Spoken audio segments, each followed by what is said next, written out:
Okay, I just thought of something sick as fuck for veteran television. Ready? So, thinking, the initial vision for the business was to make television shows about the entire military experience. It was like, you know what? Hollywood's always doing shit about fucking special operators and grunts and all the cool, sexy stuff, right? So they already have shows that are made about their experiences. Although none of us really like them, like, I don't know how many special operators love the way they're portrayed in Hollywood. Or Tex. I know Tex didn't like that movie, Hurt Locker. So, it's like, the public is made aware of infantry and special forces, okay? Their image of the military is infantry and special forces. Their image of the military is not the guy doing paperwork in IPAC. It's not the guy driving a truck or refueling fucking helicopters or fixing helicopters, finance, whatever. That's not the image of the military. But yet that's the majority of the military. So Vet TV was supposed to be an opportunity to make shows about all these different little experiences that no one ever knows about or hears about. It's like someone comes into the Marine Corps and does something like supply for 4 years and they get out and they rarely talk about it. And yet their experience, that 4 years, even if they don't talk about it that much later on, that 4 years was one of the most influential, adventurous, exciting, intense experiences of their entire lives. They'll never have an experience that's as gnarly as the one that they did when they were a Marine supply guy. So, the whole idea of EdTV was to make shows about these individual experiences, and we've been doing that. And now we're looking at, we're always trying to brainstorm what shows to write next. And when you look at the feedback right now that our marketing is reaching more people and we have more subscribers, and now the number of testimonials, people saying thank you, is going up even higher, right? So it's like these people are saying, thank you so much, this is the coolest fucking thing ever. And all these people probably did some random small job in the military. So they're looking at this whole thing and they're like, oh, I love it, but yet only one of the shows was made for them.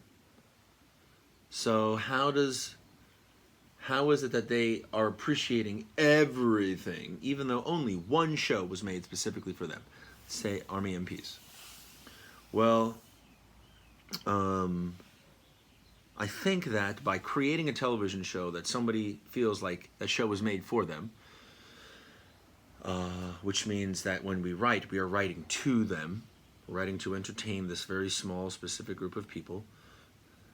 Army, military police, Army administration, Marine supply, Marine recruiters.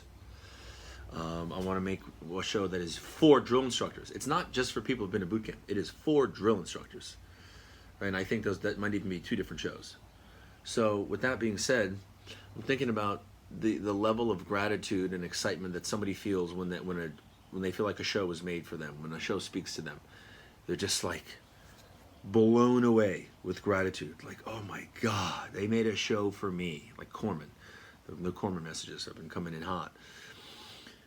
And now that their brain is full of these happy chemicals, right? There is this amazingly positive association in their brain with Vet TV because we made a show about their MOS, right? So let's just take Devil Dogs as an example. These corpsmen have no fucking clue what Army MPs are like, Army administration, or Marine recruiting. They don't know what any of those worlds are like, those MOSs are like, but yet they love watching the shows, and they come to appreciate that part of the military experience. And they're like saying, thank you for this. Thanks for showing us a part of this world, a part of this experience, or this part of the military experience. Like, oh, I knew nothing about that world. Thanks for making a show about it. Right? They're saying thanks, even though it's not for them. I think it's if we continue to make shows that speak to the audience, right? And I mean speak directly to someone who has done that job in that world. if we continue to make shows like that, then they will have this amazingly positive perception, connection, association with the brand of Vet TV. And when they go on their phones and they're scrolling through Vet TV and they're looking at all this stuff, and it's not all specifically made for them, but they're just like, this is so cool. Wow. Wait, original series, here we go. How do I not get, there we go. They're like, oh wow, that is so tight. Oh, barracks. Well, let me start from the top here. A show about Navy corpsmen, that's so sick. A show about Marine recruiters, no way. Army administration, show about barracks life, infantry, Army military police, a couple Navy boatswain's mates, Navy BMs, Marine supply. That one's really about more, it's about manipulation than Marine supply.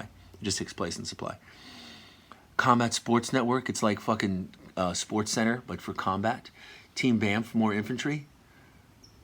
Department of Defense, gnarly sketch comedy.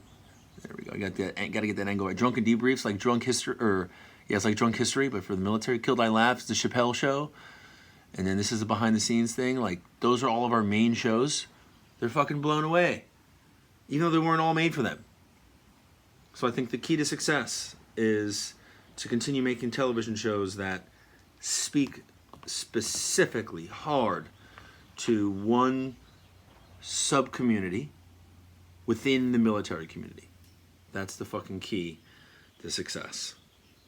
Don't try and make shit for everyone. Be hyper-focused. Because even all these shows, they're all hyper-focused for the most part, and yet other people still love them. That's how we gotta fucking do it. Hyper-focus on sub-communities within the larger military community. And by sub-communities, I think MOSs is really the way to go.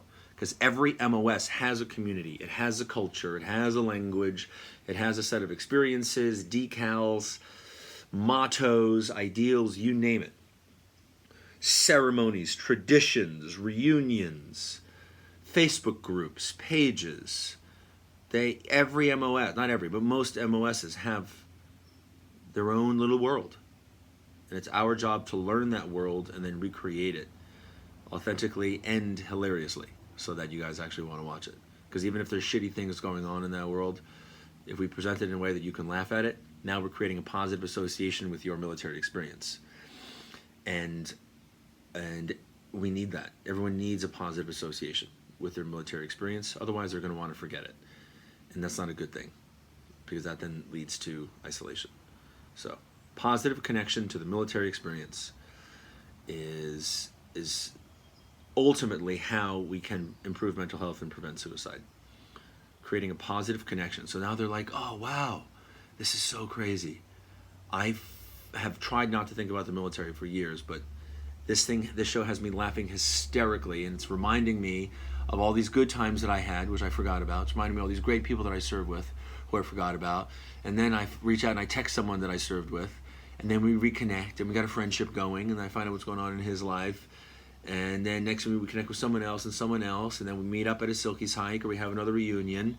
And now all of a sudden, there are more positive chemicals pumping through my brain now that I'm laughing about the military experience, and I'm connecting with the people I served with, and I'm laughing with them, and we're doing fun things together. Now we have things to look forward to, right? It all comes down to more positive chemicals getting pumped into here. And that's improving mental health. That improves the quality of your day with a couple more positive chemicals in here. So that's veteran television. In a nutshell, okay. We'll see you out there.